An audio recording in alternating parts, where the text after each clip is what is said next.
inshallah we'll get started. نحمده ونصلي على رسول النبي الكريم. أعوذ بالله من الشيطان الرجيم. الحمد لله رب العالمين. الصلاة والسلام عليك يا سيد المرسلين يا خاتم النبيين يا شفيع المذنبين يا أنيس الغريبين يا رحمة العالمين صلى الله عليه وآله وسلم. Last week we were talking about Imam Ali Naqi, who, if you look on like the list of the Imams, is like number 10. So inshallah we'll continue with him today. We were incorporating some other aspects of things into the talk about him, which I'll reiterate some points and expound on some other points as well, inshallah. And we'll also talk about his son, inshallah, if we have time, Imam Hasan Askari, alayhi salam. So, if you remember, and actually, before I start, I'll get him to zoom in on this list, so those that are watching can see.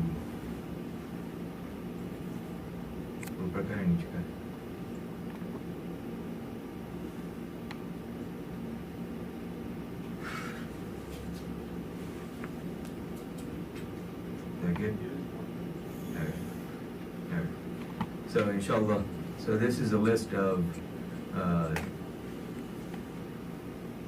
some of the major scholars amongst the household of Rasulullah sallallahu alaihi wasallam. Those that are from him, for him, from him. And there are others which we have not, that aren't on this list, and we'll include them later on. We've spoken about some of them already. We'll continue to speak about others as well, inshallah, as time goes. So when we're talking about Imam Ali Naqi, again, he was about 7 years old when his father passed. They had the head scholar of one of the greatest scholars of the time, Ubaydullah Junaidi, rahmatullahi alayhi, to teach him. And when he was asked later, well, how's his schooling going, he said that, I'm not teaching him, he's teaching me. He'd start off with one subject, and Imam Ali Naqi would finish the subject. And these are people who are gifted, who are chosen for these gifts from Allah subhanahu wa ta'ala. They not only are given these gifts, they are given the responsibilities of these gifts as well. And they fulfill those responsibilities of the gifts. To make sure that the deen, or the way of Rasulullah sallallahu alaihi wasallam, is maintained in its purity, in its intention,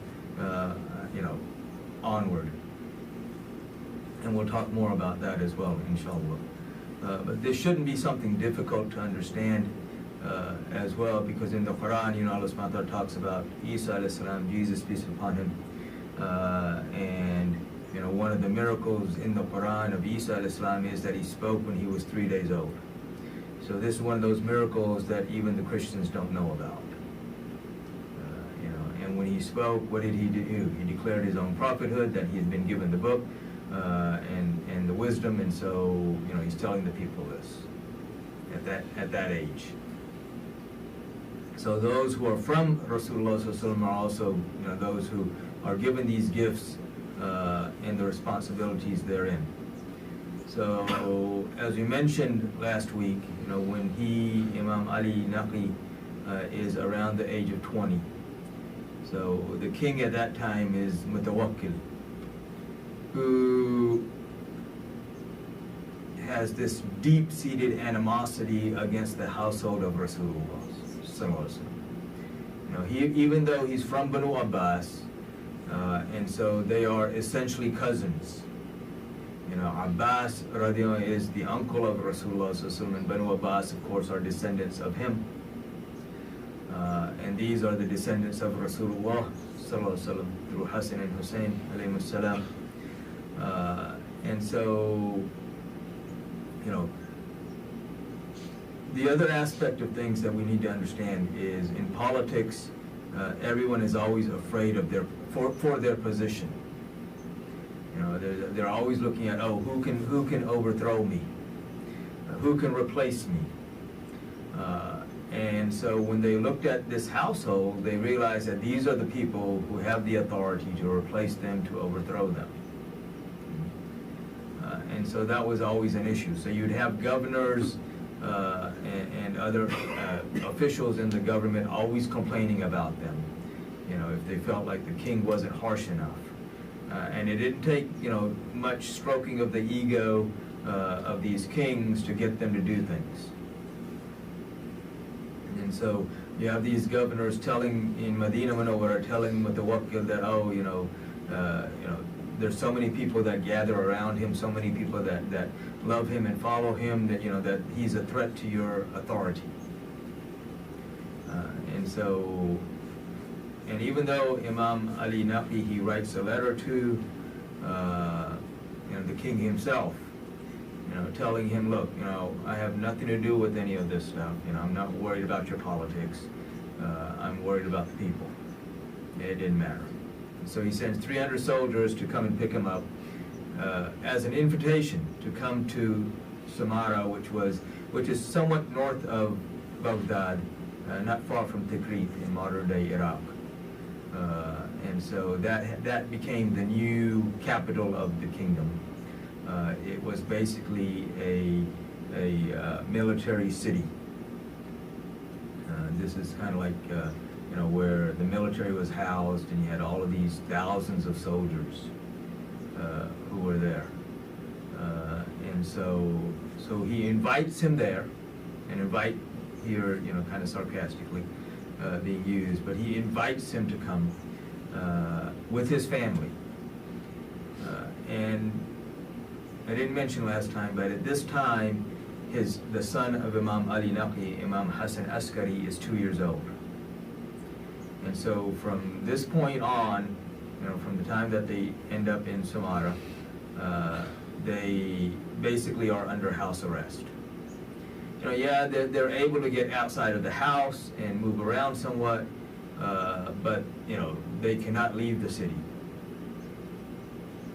So, you know, or rather city arrest. So basically they're confined to that area so that the king can keep an eye on them at all times. And as I mentioned last time, Mutawakkil was a very immoral person. And we can think of him as the Yazid of Banu Abbas. Drinking, womanizing, you know, any indecency he was involved in. And so he would have Imam Ali Naqi come to these parties, lavish parties that he would throw. You know, Imam Ali Naqi, even in that condition, you know, he would talk against these indecencies. And there were moments, even to the extent that even the king is crying because he's so affected by the speech that is given. But these are the people whose hearts Allah subhanahu wa ta'ala has sealed. You know, so, you know, reference Summun Bukman Umyun Fahum La Yarjun, deaf, dumb, and blind, you know, and they don't attain any guidance. It affects them for the moment, but as soon as that effect wears off, they go right back to their old habits. And this is what he would do. But you did have some people within the court who shifted, who realized, you know, the immorality of what they were doing, and became, you know, obliged and honored the imam. It's also interesting, though, is that, you know, these guys who are abusing him are the same ones who, when they get in trouble, come and ask him for help. So one time Mutawakkil became very ill. He had made a vow that, you know, if he became healthy again, that he would give abundance in charity. And shortly after that, he regained his health. But now the question came, what is the definition of abundance in charity?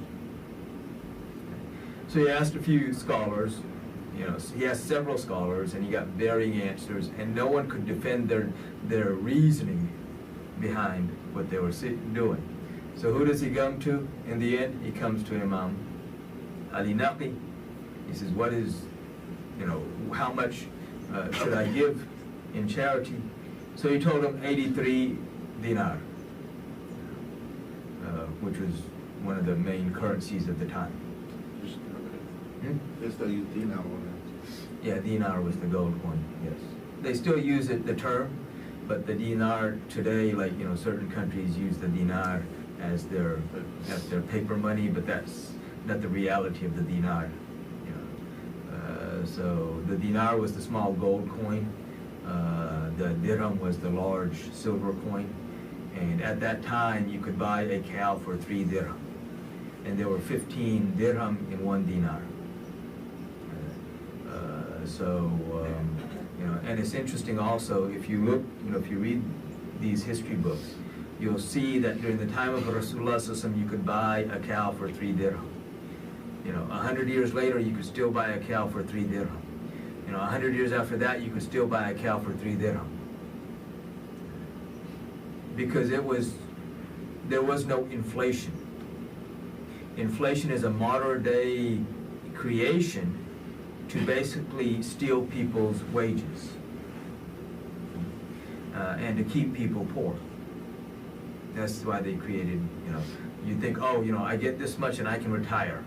But when you get that much, well, now everything you were thinking of buying has doubled in price. So now you can't retire anymore. So you're still enslaved to the system. So this is a modern day creation of the riba system, of this usury system. Again, if you look in the history books, you'll realize there wasn't any inflation. It was truly a supply and demand market. Now it's a manipulated market. It's not capitalism in the sense that most people think of as capitalism. Modern day capitalism has nothing to do with supply and demand anymore. It's how they manipulate the systems. So he says 83 dinar. So he asked him, he said, how did you come to that conclusion? And there's a verse in the Quran where Allah talks about the abundance with which he has aided the Messenger. And there were 83 battles that took place during the time of Rasulullah. So he said, that's how I came to this conclusion. Kathir.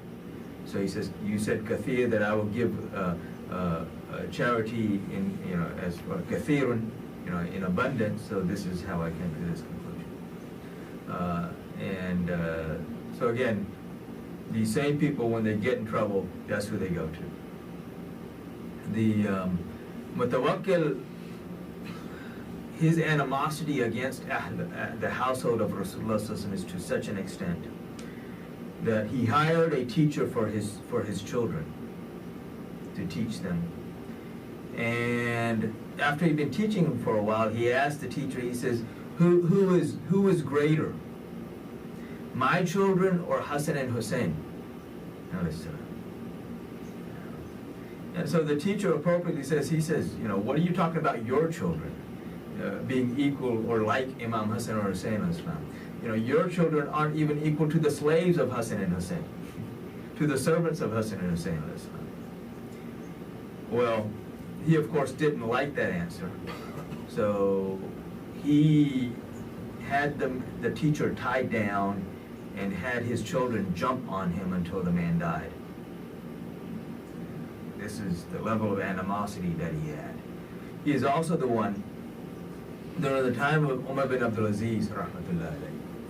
So during that time, Umar bin Abdul Aziz rahmatullahi actually had the graves of the household of the Prophet, like the grave of Imam Hussein al-Islam, kind of decorated and formed into a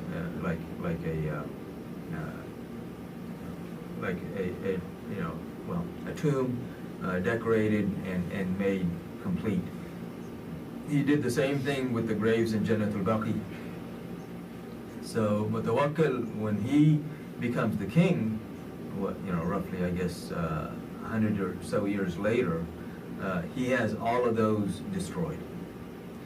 which should remind you of certain people today, who go about, destroying the maqbarat, or the graves of the saints and the pious people, saying, oh, this is shirk. Same thing that Mutawakkil did. Okay. After Umar bin Abdul Aziz rahmatullahi is the one who had them built up. And Umar bin Abdul Aziz rahmatullahi almost universally is accepted as the first mujaddid of the Muslim Ummah. Rasulullah said that, every century Allah subhanahu wa ta'ala will send a reformer to reform the people back to the religion. People will drift from the religion, and he will send someone who will bring them back to the religion. Not a reformer that he's going to change the religion. He's going to change the people and bring them back to the religion.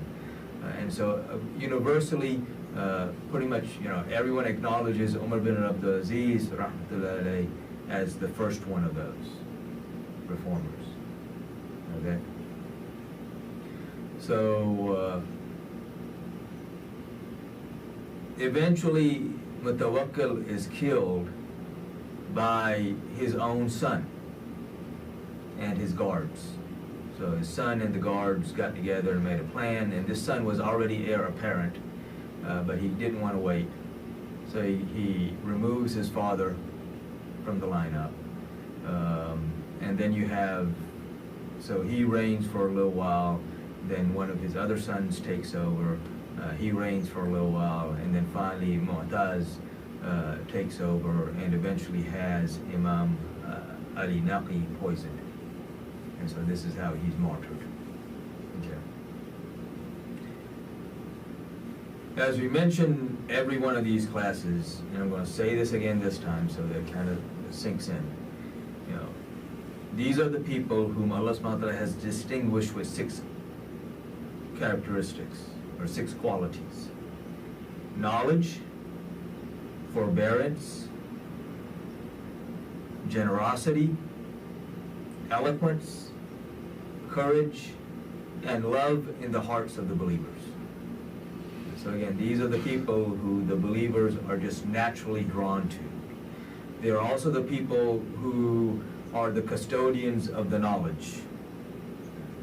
And as I've said, all forms of knowledge, whether it's book knowledge, knowledge that Allah subhanahu wa ta'ala gives within the heart, other forms of knowledge, whether it's the knowledge of what modern day people consider Islamic or religious knowledge, or what they separate into as worldly knowledge. Again, these are people, as we've talked about when we spoke about Imam Jafar Sadiq alayhi salam, doesn't matter whether you talk about physics, mathematics, chemistry, astronomy, or you talk about fiqh, Quran, hadith, usul, all of these sciences, they all trace back, have a connection to him. Because as Rasulullah said, "Ana Madinatul Ilm wa Aliyun Babuha," that I am the city of knowledge and Ali is its gate or its door.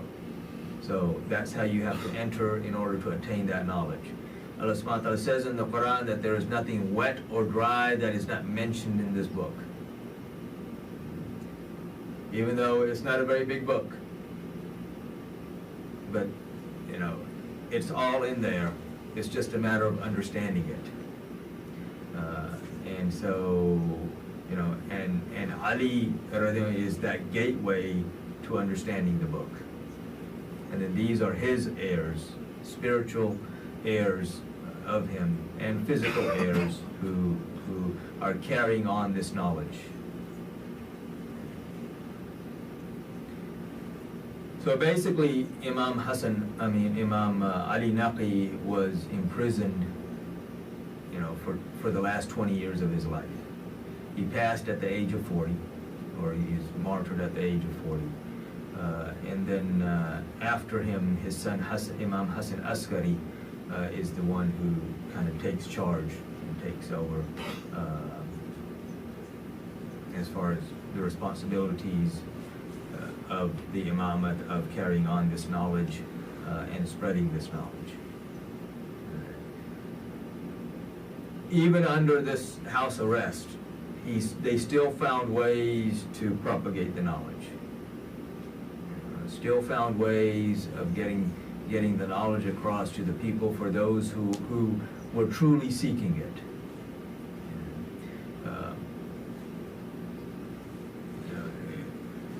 And you'll see this overlap with what happened to one happened to the other. And you'll also see this overlap as to how they responded. And, as I said, before, hilm, again, is one of their characteristics. So hilm, which is forbearance. People abuse them, disrespect them, do all of these things, and yet you don't see any change in their character. With us, somebody talks to me the wrong way and suddenly my whole character changes. Somebody, does something I don't like, and every rule that I had talked about before goes out the window. And we see this even on governmental levels. And on governmental level, it's nothing new. This has been going on for forever. It's just the way people buy into it it's not really strange. It's just you realize that most people just, they're just sheep. They follow whichever way they're told to go, that's the way they go. Even though they're going to turn around and tell you, no, we're independent thinkers. We are free and we can think freely. Most people don't think. And especially now, because now with the computers are telling everybody what to do. That's why artificial intelligence is taking over. There's no real intelligence gone out the window. It's gone out the door. It's left. So people are artificial. Everything we're eating is artificial. The whole world has become artificial, including the intelligence, unfortunately. And that's one of the problems with people today, especially, is that they can't remember things because everything is in their external memory, which is now their phone. So you start talking to them about something, and they're going to look it up, but they're not going to remember it. They know it for that moment, but that's it. And the problem with that is, if you want to connect the dots, you have to remember where the dots are. If you don't even know where the dots are, how are you going to connect them? So this is why there are certain basic aspects of knowledge that are very, very important. And these basic aspects of knowledge are things that should be remembered. Of course, none of that matters if the foundation of everything is not there, and the foundation of everything in Islam is the love of Allah and His messengers. Sallallahu Alaihi Wasallam. And once that becomes truly ingrained, then the other things start to fall in place. The problem is with this narcissistic world that we live in now, there's no concept of true love anymore. Everybody just, it's just me, me, me. In true love, the lover forgets himself. Everything is the objective of his love. And that objective is what drives everything. So these are basic things that we need to remember. So Imam Hasan Askari alayhi salam, as I mentioned, he's the son of Imam Ali Naqi. He was born in Medina Munawwara, and when he was 2 years old, when his father was 20, is when they are called to Iraq. And they're there, and he also, along with his father, because the whole family is in this state of arrest, they can't leave the city. So he's also in that condition. Of course, he's also constantly learning from his father as much as he can. But he's also subjected to a lot of these abuses that his father is being subjected to. But again, he's that example of forbearance as well. So, he goes through these things, no change in his character. He he's always upright, always doing what is right. And also looking out for the people themselves.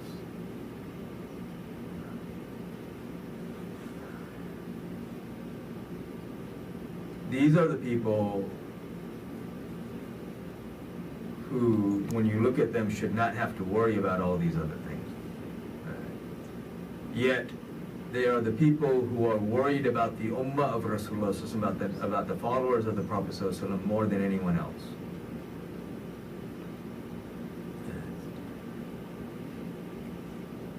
When he is around the age of 22 is when his father is poisoned. So now all the responsibilities fall on him. And same situation, you have these new kings who, again, they see him as a threat. And so he's in this position, you know, his father passes away when he's 22.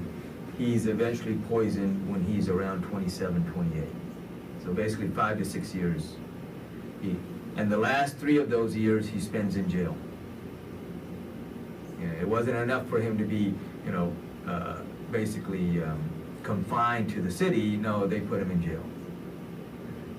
And even from that position, he is, you know, teaching and giving lessons.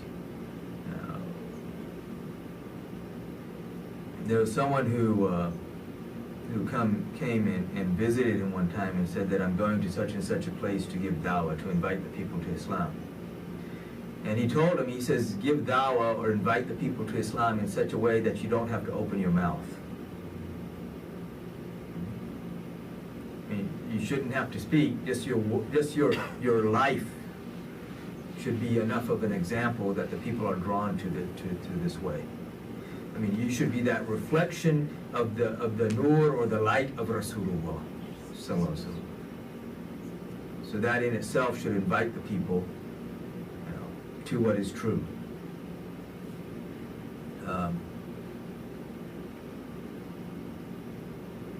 Few things, you know, that happen. One of those things that happens while he's in prison is that there was a drought, and so the king had the, you know, of course, a lot of the imams in the masjids, and a lot of these people that were teachers were appointed by the kings. So he had the main imam of the city came out and called the people and made dua for rain. You know, salatul istiftah, which is, you know, the salat for the prayer for rain. And he came, and you know, they made the salat, they made the dua. Nothing. They came back the next day, did the same thing. Nothing. They came back the next day, the third day, same thing, no response. An important point to note here is that you know, when you have people whose earnings are not lawful, then Allah subhanahu wa ta'ala does not respond to their dua. And this is more specific for when you have Muslims whose earnings are not lawful. Allah subhanahu wa ta'ala does not respond to their dua. And this is why when the Quraysh were rebuilding the Kaaba because it had been damaged, you know, even though they were not Muslim at that time, even though they are idol worshippers, but they still had that concept. And they said, look, this is the house of Allah, you know, only lawful money should be applied to it. Which is, you know, so they had earnings from pimping, they had earnings from basically ripping people off and all of this stuff. And they said none of that can apply, only the lawful money will be applied upon this, or used to rebuild this. And this is why they stopped where they did, because they ran out of money. So they didn't complete it, they ran out of money and stopped where they were. So, same thing back then, you know, bribery was had become more common. People ripping people off, getting money somehow through indecent means. So again, no response. There was if you look at the history of Iraq, and especially those areas, you had a large population of Christians at that time as well. So what happens is that one of the Christian priests and his people came to the king and said, you've made your prayers. If you will allow, then we will also pray for the rain. He says, fine, well, I'm going to stop you from making your prayer. So now you have this priest and this whole delegation that came. And he raises his hands for rain, and as soon as he raises his hands, it starts raining.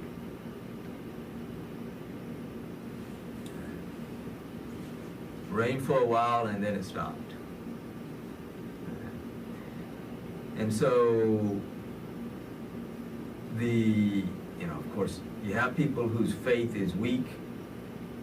Now they're questioning Islam. The Muslims came, the great Imam from such and such masjid came and made dua, and nothing happened, and this Christian guy comes, and he makes supplication, and immediately, the rain comes. It rained for a while, and then it eventually stopped. So the next day he comes again. Same thing, as soon as he raises his hands, it starts to rain. And now people, even, those people that were kind of already on the fence are really starting to shift. So the king, seeing this, and he knows something must be up. He just doesn't know what. So he sends the guard. Before this, interesting thing was that he had assigned 2 of the guards to make life miserable for Imam Hasan Askari in jail.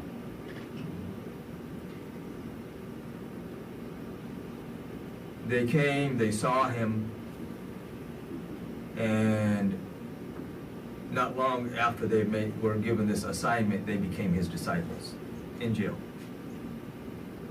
And because they saw his piety, they saw, that this is the man who's not just talking the talk, he's living it. This is a man who's up all night making, praying to Allah, fasting all through the day, and with no worldly benefit for any of this.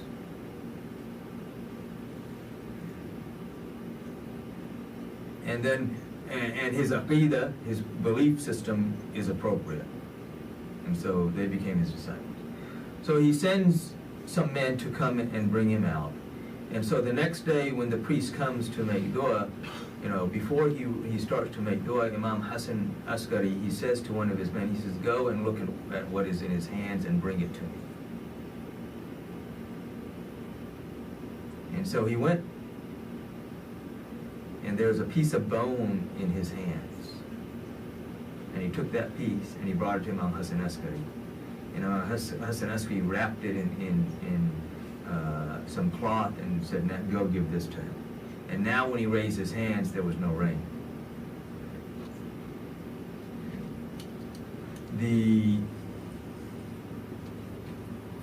The piece of bone, the reality of that piece of bone was that it was a piece of bone from one of the previous prophets.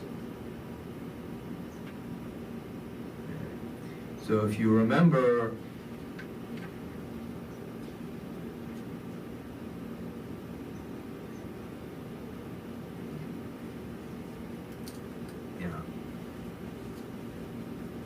before I go into more detail on that, Imam, he also said, before he sends the man, he says, look at what is in his hands. There must be some tabarruk, something that has some connection to the ones that Allah loves in his hands. And that is why the rain is coming. That is why Allah subhanahu wa ta'ala is sending the rain. And, because these things have significance. And we'll come to the verse of the Quran in a second on that.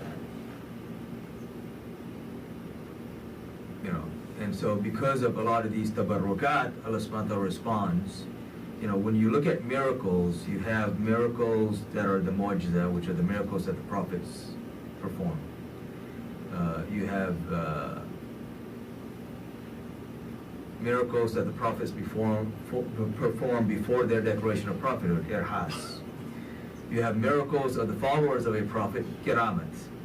And we spoke about that, last week when we spoke about in Surah number 27, where Asif bin Barkhia, he brings the throne of Bilqis from 1,000 miles away, right?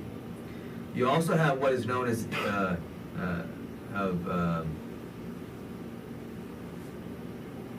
where istidraj. So these are miracles. A miracle by definition is something that should be impossible to happen or impossibility that happens. So you have miracles that Allah subhanahu wa ta'ala allows the non-Muslims to also do. Even though it's still the doing of Allah, because all of the miracles are the doing of Allah through someone. So there are miracles that He allows for the non-Muslims to also do. So it shouldn't surprise us when something unusual happens like that. This is why Junaid Baghdadi, rahmatullahi alayhi, he says, even if you see a man flying in the sky, and he doesn't have the Quran in one hand and the Sunnah of Rasulullah sallallahu alaihi wasallam in the other, don't pay any attention to him. That takes precedence over everything. There is also, and we'll go into this maybe later on, if we have, probably in the next, later on inshallah, we'll go into this. There is a distinction though, when you see, and there's even a distinction between the miracles that the prophets do and those that their followers do. There's a distinction between those that the believers do and those that Allah subhanahu wa ta'ala allows the non-believers to do. Dajjal, when he comes, he's going to come with a lot of authority, a lot of power. Again, everything given to him by Allah.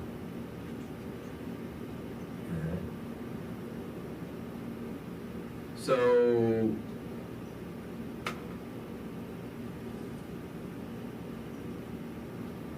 and we'll come back to the bone part in a second. Allah subhanahu wa ta'ala in the Quran, Surah Baqarah, Surah number 2, verse number 248. The background to these verses, if you look at the verses before that, the Jews asked their prophet to give us a leader who will take us into war. So the prophet told them that Allah subhanahu wa ta'ala has assigned Talut for this. And they said, he's poor. He's from this small clan, and he's poor. What gives him authority over us? And so then the prophet tells them that, and further the prophet said to them, verse number 48, I'm just going to read the translation, a sign of his authority, a sign that he's the one who Allah subhanahu wa ta'ala has assigned as your leader, is that there shall come to you the Ark of the Covenant, because Jalut or Goliath had stolen the Ark. And so now that Ark will come back. So Goliath has stolen it, and I'm not going to get to the details of what had happened, but it comes back with an assurance therein of security from your Lord, and the relics left by the family of Moses and the family of Aaron, alayhimus salam, carried by angels. And this is a symbol for you if you indeed have faith.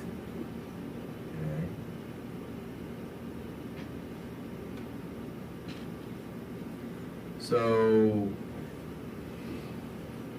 again, what was the ark? It was simply a box. What was in the ark? It was the relics left behind. And we know that there were relics from Musa al-Islam himself, from Harun al-Islam himself.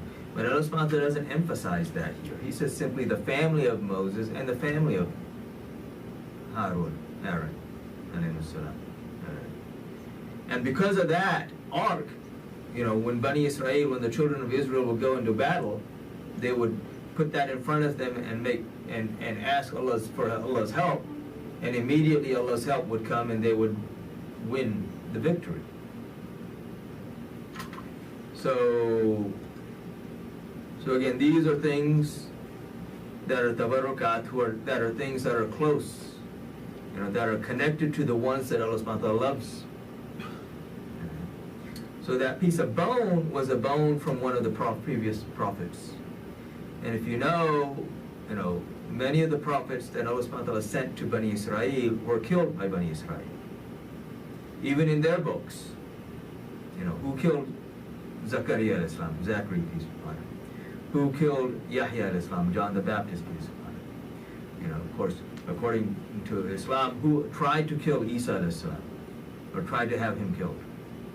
According to the Christians, they had him killed.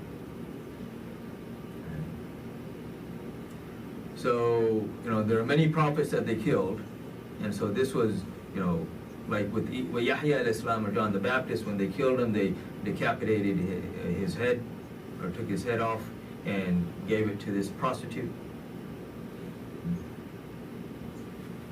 So this was a bone from one of those prophets, and because of that, Allah subhanahu wa ta'ala would, and so that became, very clear. And it took Imam, Hasan Askari to be able to understand what's going on, and show the people that this is the reality of the situation. And of course, one of the other reasons that the help is not coming to the Muslims is they've imprisoned Imam Hasan Askari.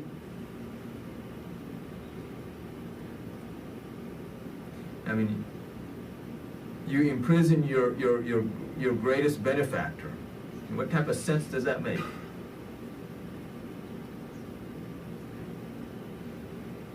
The other thing that was going on, one of the other things that happened is that there was a scholar who was considered very knowledgeable scholar, had thousands of students, all of whom were also very knowledgeable students, who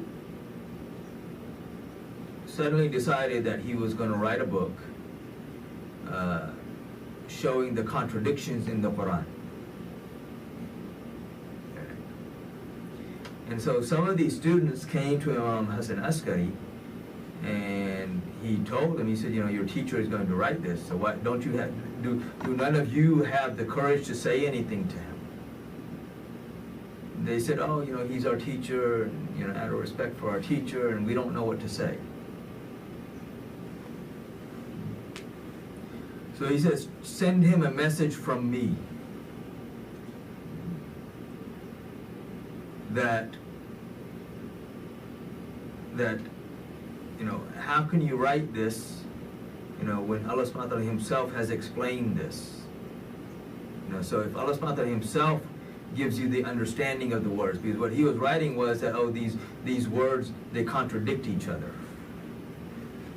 But anybody who truly understands Arabic, and you don't have to know a lot of Arabic to even understand this point, just a little bit, and you start seeing these things, is that Arabic is a very, very, very rich language. So one word can have 1,000 meanings. And you can take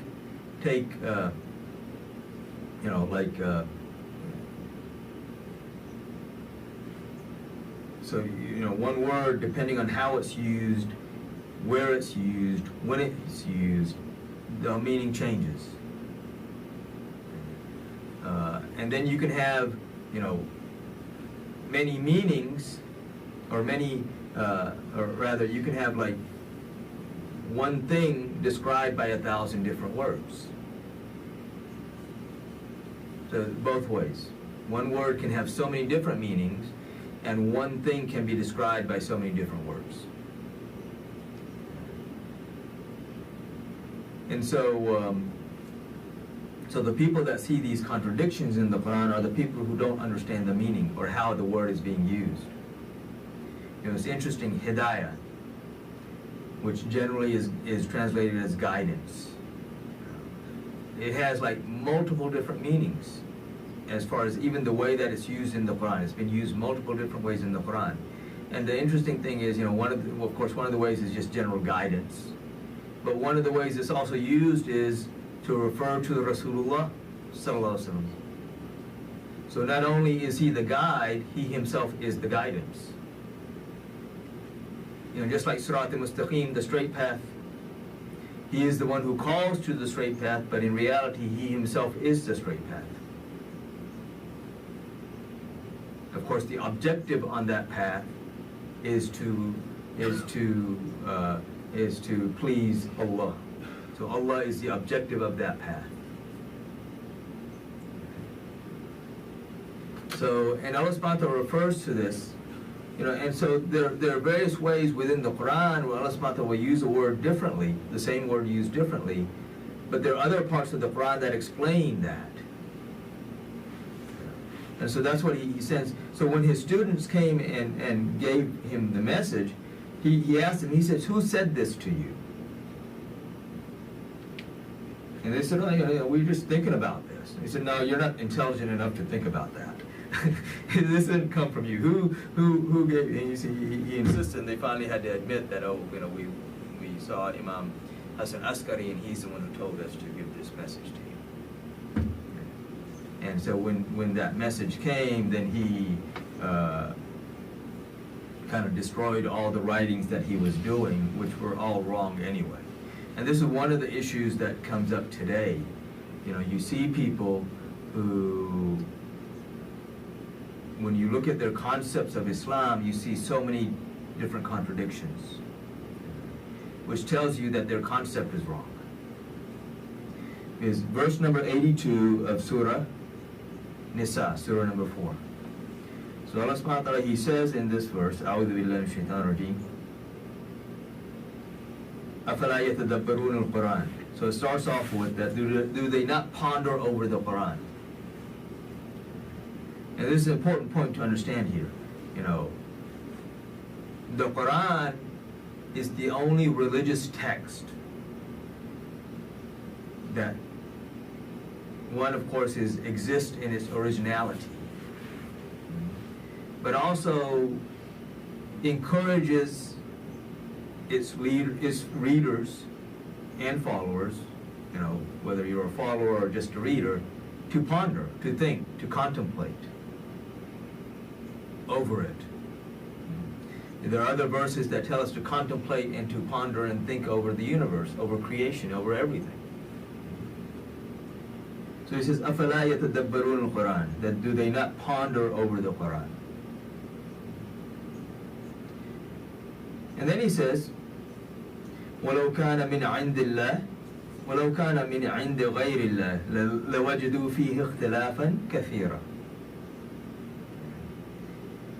Had it been from anyone other than Allah, so had this Quran, because you know, the accusations back then and even the accusations today, you know, like Quraysh, they said, oh, you know, there's some jinn that inspires him, or he gets this knowledge from this place or that place. You know, like there are many like Christians and other Christians today, oh, Satan is the one who taught him this. And that statement in itself contradicts their Bible, because according to their Bible, Satan can't fight against his own house, otherwise his house will fall. And we are commanded in the Quran that when you read this book, the first thing you say is, A'udhu billahi minash shaitanir rajeem, which means I seek refuge with Allah from Satan the outcast.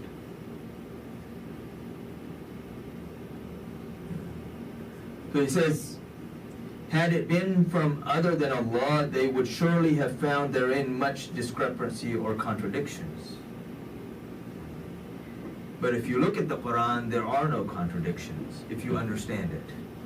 And if I'm finding contradictions, then I'm not understanding it properly. And again, this is one of those issues when you talk to a lot of people today, a lot of these groups that you know, like the Wahhabis and various other groups, you start talking to them about you know, concepts of Islam and the Quran, and they're always, oh, this. But then when you analyze that, you realize, well, that contradicts this basic concept here, which tells you, okay, that can't be right. So again, you know, you have to translate or understand the words in the context, because the meaning of words also changes as to who it's being used for. So, you know, the same word used for Allah does not mean the same thing when we use that same word for the creation. And there are various examples of that in the Quran itself.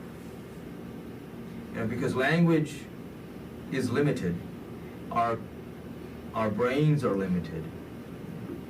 You know, so words are limited. But again, you can use that same word to have multiple meanings. So the same word used for Allah means something different than that same word used for Rasulullah. And it means something totally different when I use that same word for all the rest of creation.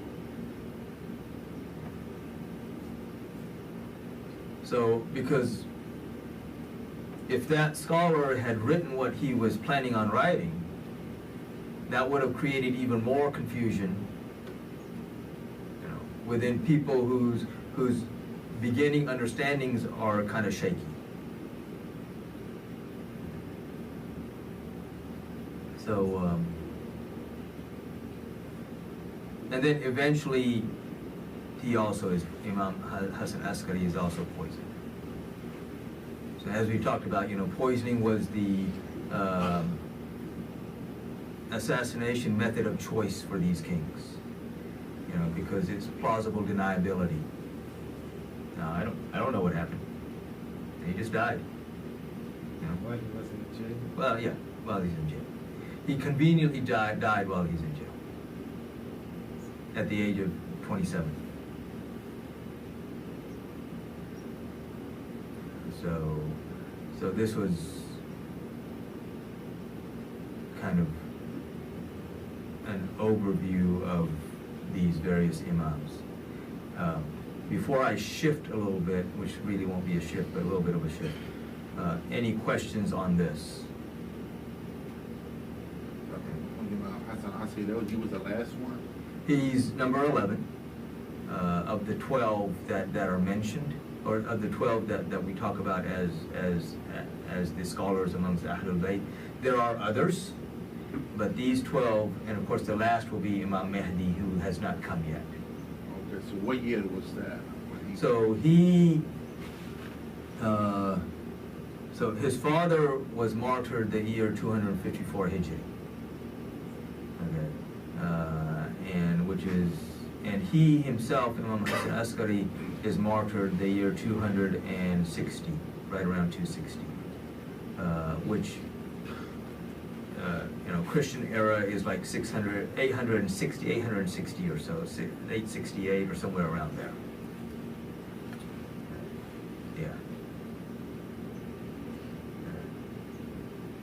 Yeah. A couple of points I want to reiterate from last week. We were talking about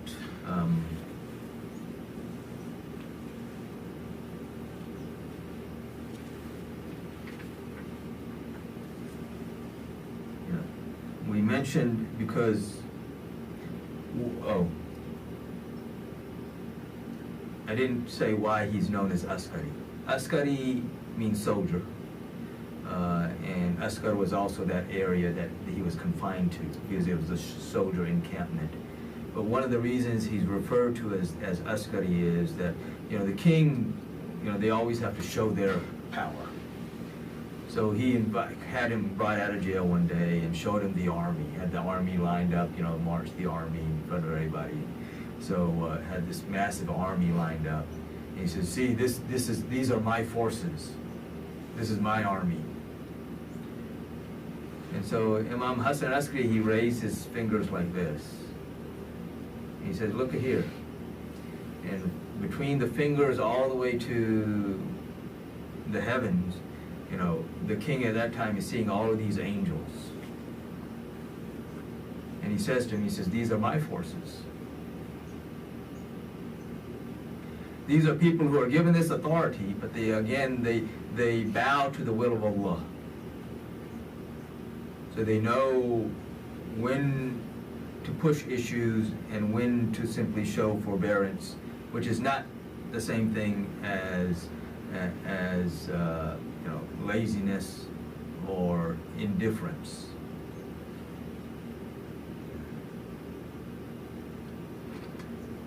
But last week, I'm going to go over this very quickly, and I'm probably going to go over this again later. We were talking about Shaitan, since he is from amongst the jinn. We spoke about the beginning of that conversation, which is in Surah number 7, starting at verse number 11.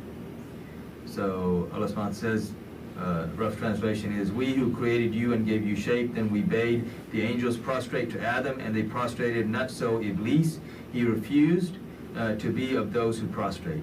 Allah said, what prevented thee from prostrating when I commanded thee? He said, I am better than him. I am better than he. Thou didst create me from fire and him from clay. Allah said, get thee down from it. It is not for thee to be arrogant here. Get out, for thou art of the lowest of creatures. He said, give me respite till the day they are raised up. Allah said, be thou amongst those who have been given respite. He said, because you have thrown me out, because you have misled me, or thrown me out of the way. Okay. Lo, I will lie in wait for them on the straight way, on Sirat al-Mustaqim. Then will I assault them from in front of them, and from behind them, from their right and from their left. Nor will thou find in most of them grateful or with gratitude. So we came up to this point. And Allah says from here, He says, get out, despised and expelled, and if any of them follow you, hell will I fill with you all. Okay, so we stopped up to here.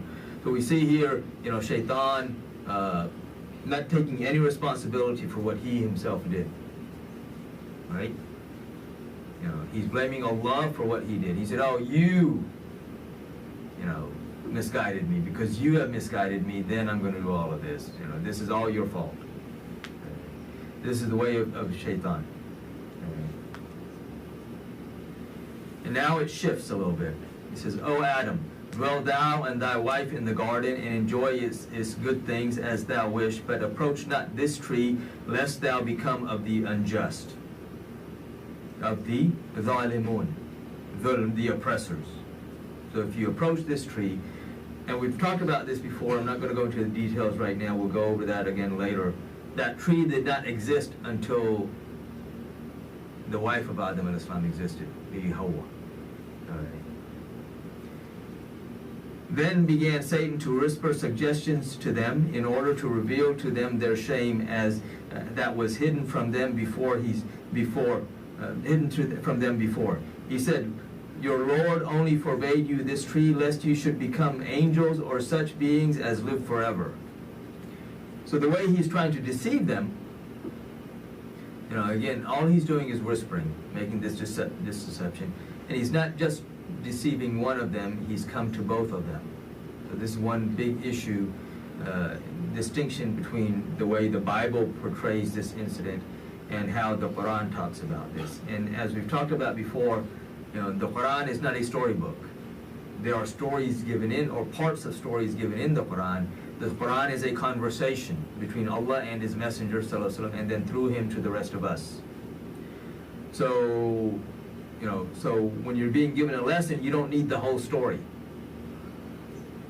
And also this is a conversation between Allah and His Messenger, ﷺ. So you have the one who is knowledge talking, having a conversation with the one to whom He's given the knowledge. And this is why Rasulullah ﷺ is the living, breathing, talking Quran. And he is the one who explains this to us. This is why it contains all the knowledge. But then when you start going into the explanations, then you start, things become more vast. So again, he places them in paradise, even though he created them for the earth, as we know from Surah Baqarah, Surah number 2, verse number 30. He created them for the earth, but he places them in paradise, and then he says to them, don't approach this tree, otherwise you will be amongst the oppressors or the unjust. And then Satan comes and he starts to deceive them by whispering, oh, if you eat from this tree, you will become like the angels, and you will become those who live forever. And in their minds, this is forever, and I will be able to worship Allah forever. And he swore to both of them that he was their sincere advisor. This is a common thing. Oh, I'm just doing this for your good. So by deceit he brought about their fall. When they tasted of the tree, their shameful parts became manifest to them, and they began to sew together the leaves of the gardens over their bodies, and their Lord called unto them, did I not forbade you that tree, and tell you that Satan was an avowed enemy unto you? They said, our Lord, we have wronged our own souls. They didn't blame Satan. They didn't blame anybody. رَبَّنَا ظَلَمْنَا أَنفُسَنَا. That, oh, our Lord, we have oppressed ourselves, our own selves.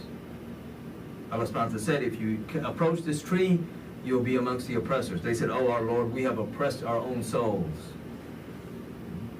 If thou forgive us not and bestow not upon us thy mercy, we shall certainly be lost. So one is taking responsibility, even though they could have simply said, oh, he made us do it. They didn't bring any of that up.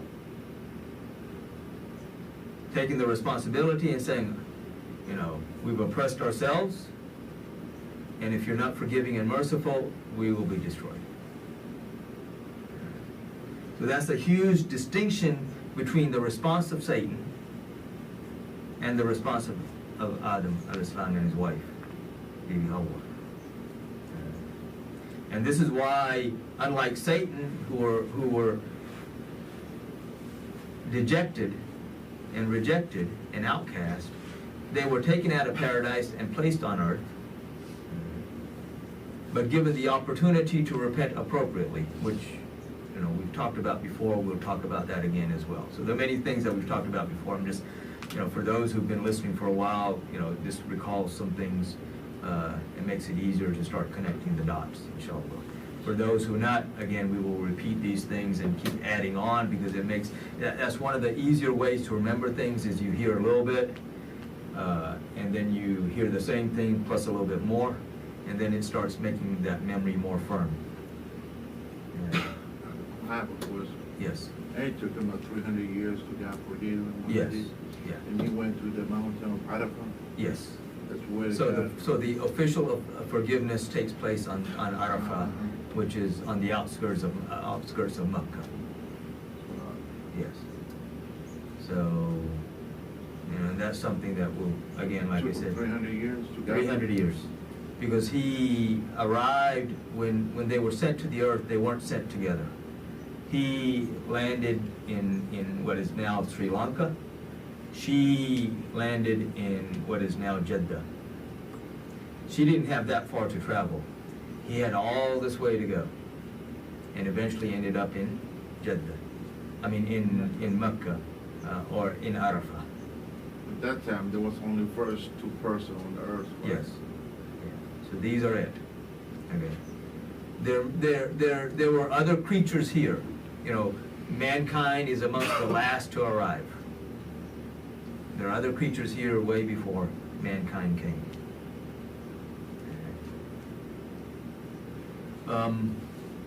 The other thing that I want to go over, someone sent me a question, which is a very valid question, and I've talked about this to some extent before in other talks a while back.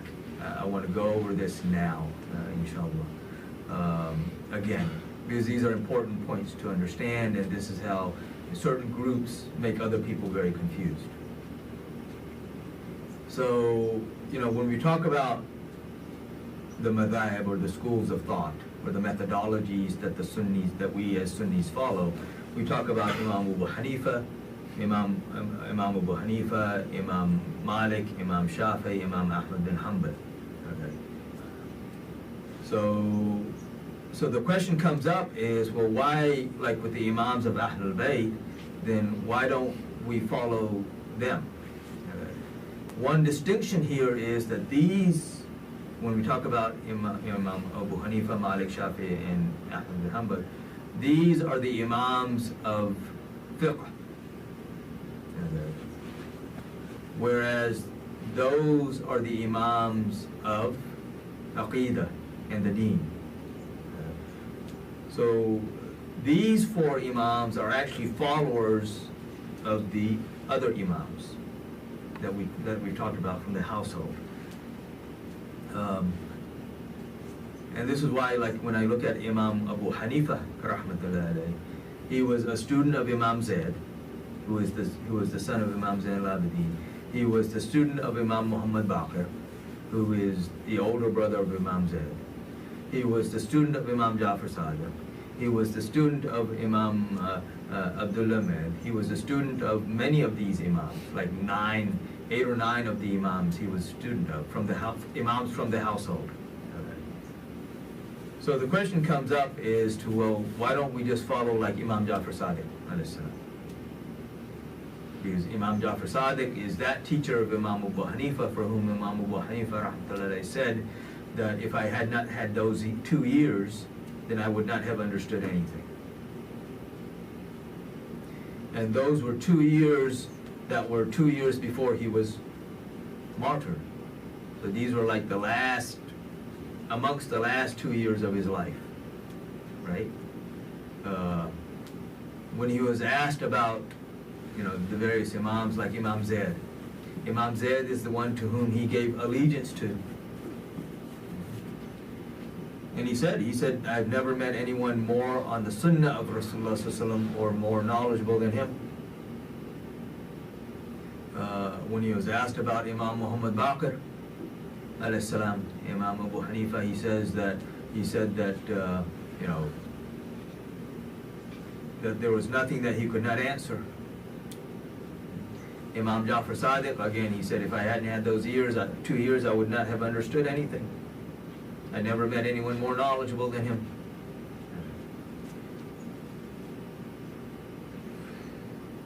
Part of the answer to this also gets back to that concept of Khilafa Zahriya, the apparent Khilafa, and Khilafa Batniya, the hidden Khilafa. So Zahir and Batin.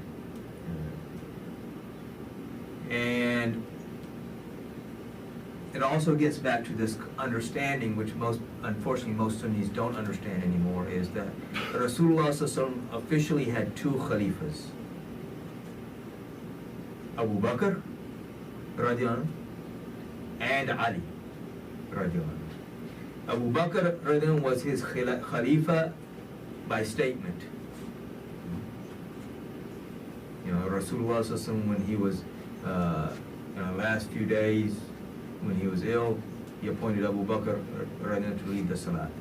Various other statements of Rasulullah made it clear and apparent. Ali is the one for whom he took off his own turban and placed on the head of Ali. He took off his own cloak and placed it around the shoulders of Ali.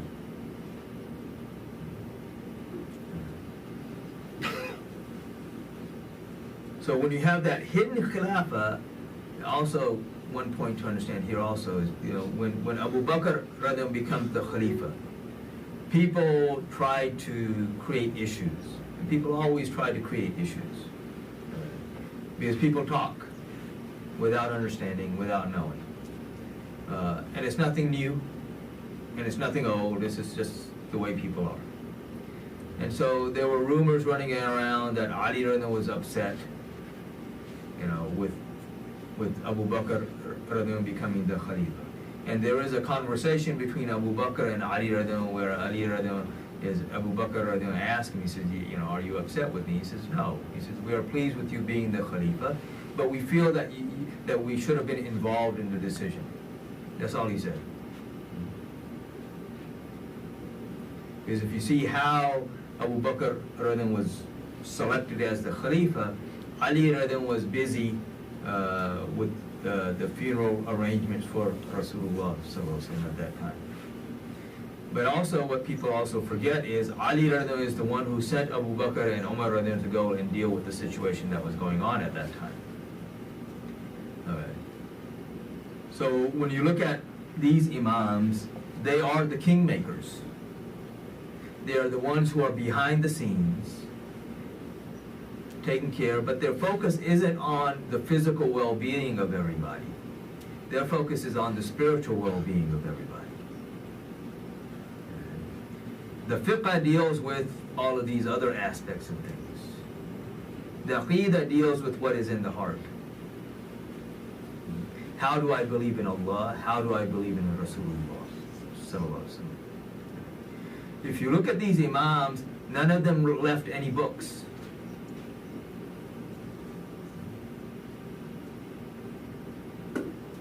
They had their opinions on the fiqh aspect of things as well, which were very valid opinions, undeniable opinions, but they never left any books because that wasn't their focus. They knew that would be taken care of anyway.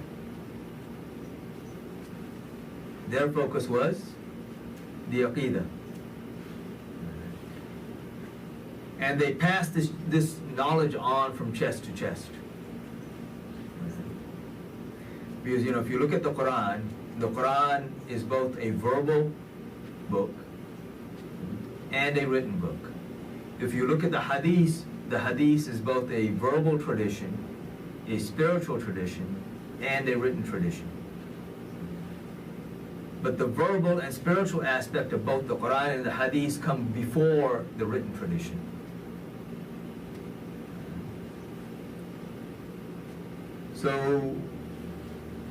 So this is why, these Imams, they did, with Imam Ja'far Sadiq alayhi salam, there is some confusion because the Shias claim, we follow the Ja'fari fiqh.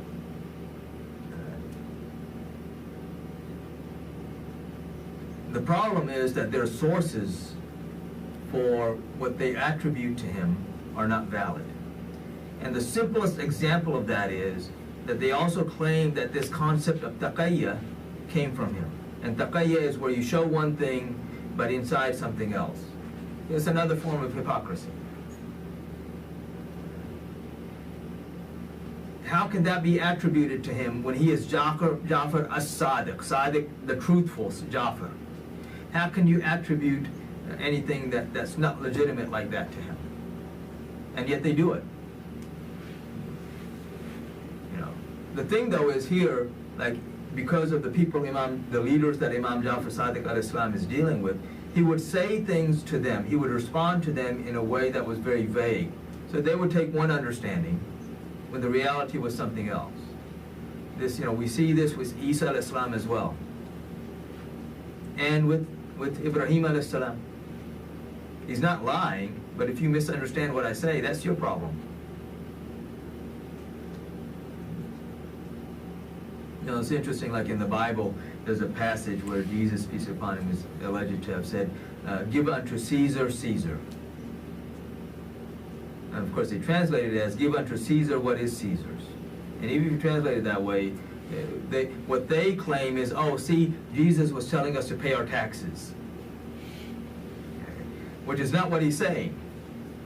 The question came up because a Roman soldier was trying to pull money out of somebody. And so he told the man, he says, give unto Caesar, Caesar. Because if you looked at the coin at that time, there was no, first off, there was no Caesar at that time. The king was not Caesar.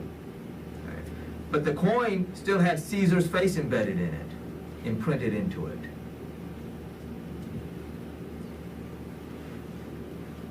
Which, according to Jewish law, was forbidden. You can't make any engraven image. First commandment. Can't make any engraven image. Right? And so Jesus is telling the man, look, that's not lawful for you anyway. Just get rid of it. Give the idol worshiper his idol. Not pay your taxes.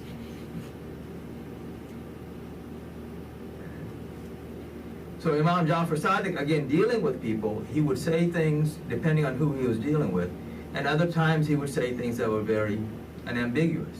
Again, dealing with, depending on who he's dealing with. And so they attribute this to him. If you look at, we also have our sources. that attribute many things to Imam Jafar Sadiq alayhi salam. You know, but we have legitimate sources who aren't attributing nonsense to him. And if I look at Imam Abu Hanifa rahmatullahi alayhi, again, you know, his fiqh is fiqh Jafriya in reality. If you look at many things that we do in the Hanafi fiqh, you know, there are many things that trace back to Ahlul Bayt, including the way we make witr and the way we do many other things that trace back to the way Rasulullah taught Imam Hussein alayhi salam or Imam Hasan alayhi salam or other scholars amongst Ahlul Bayt. So they are preserved, the fiqh aspect of things are preserved within the writings of Imam Abu Hanifa and his students. There's many times where he himself wouldn't write, but he would dictate and they would write as he's dictating. But the other question comes up, okay, well, why these four? What distinguished these four from all the rest? Because these four also had their teachers, and they also had very knowledgeable and you know, students.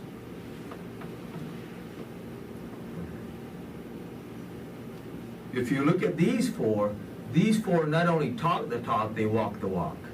They not only talked about the love of Ahlul Bayt, they gave their lives or were tortured for that love. You know, you look at Imam Abu Hanifa, he's offered Chief Justice position 3 times.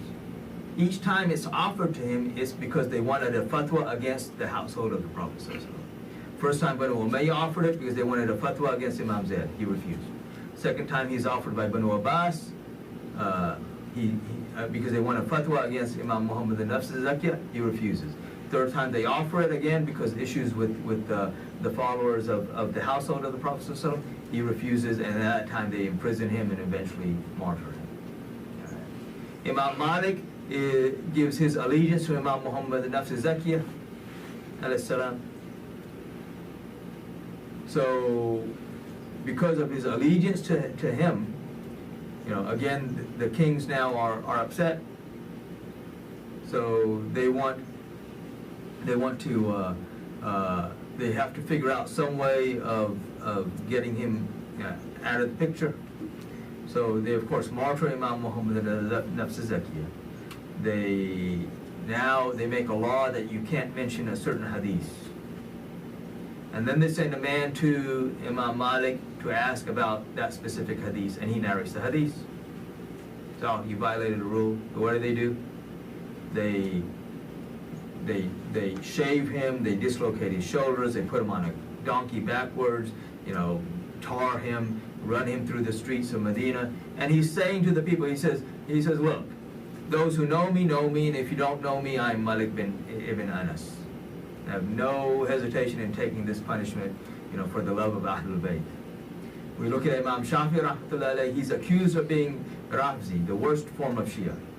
And he says, if loving Ahlul Bayt is being Rafzi, then I am the greatest Rafzi. He's exiled for that reason. And when he's exiled, he eventually is killed because of this. Imam Ahmad bin Hanbal, you know, the issue of, you know, Khalq al-Quran, the creation of the Quran. We know from a purely Islamic perspective, the Quran is not creation, it is the word of Allah. You cannot separate that from Allah. You cannot say, oh, you know, their concept was, oh, something happened and Allah subhanahu wa ta'ala made the verse and sent the verse. This is the word of Allah. The Quran is. And it was Imam Ali Rida who initially gave that fatwa that anyone who says that the Quran is khalq is kafir, is disbeliever. And who held that banner? Imam Ahmad bin Hanbal. Why was he imprisoned and whipped and all of these things for years? Placed in solitary confinement, didn't see the sun for years. Because of their connection to Ahlul Bayt, to this household.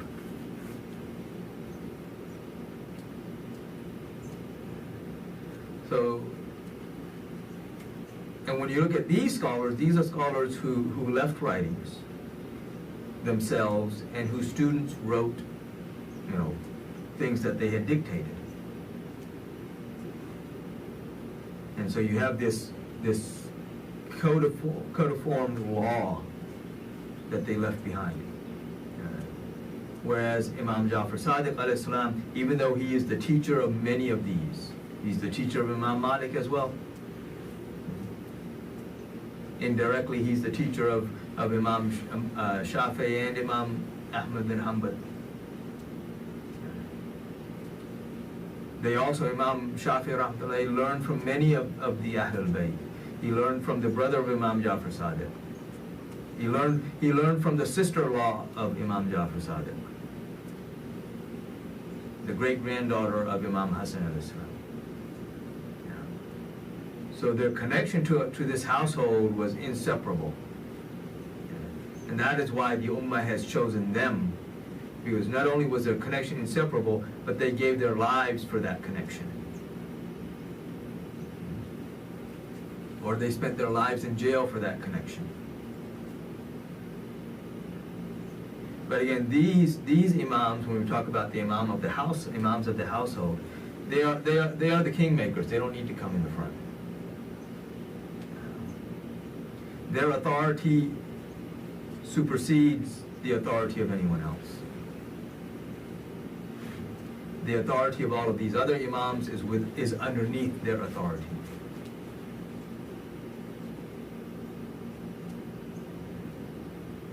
So again, you know, like I said, the Shias, they claim to be, you know, Jafri madhab, but it's interesting also because even within their own books, one of their books, it mentions that Imam Abu Hanifa was given permission or ijaza of giving fatwa by Imam Zayd, Imam Muhammad bin Baqir, and Imam Jafar Sadiq.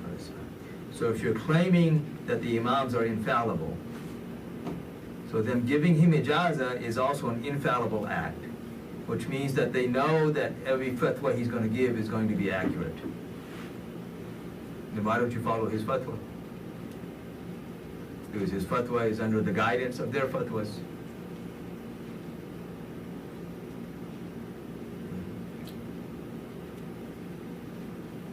Any other questions? So, inshallah, we'll end here today. Today is the last Sunday of this month of Safar. So by next Sunday, Rabiul Awwal will have started. So Rabiul Awwal it's like Monday, I think, Wednesday or somewhere there, he'll start, inshallah. So when it does, we'll make the announcement. But if you can, go and look for the moon. Today is I'm blanking what today is. Today's, I think, the 28th. So need to go look for the moon tomorrow night. Inshallah, I'll double check. But inshallah,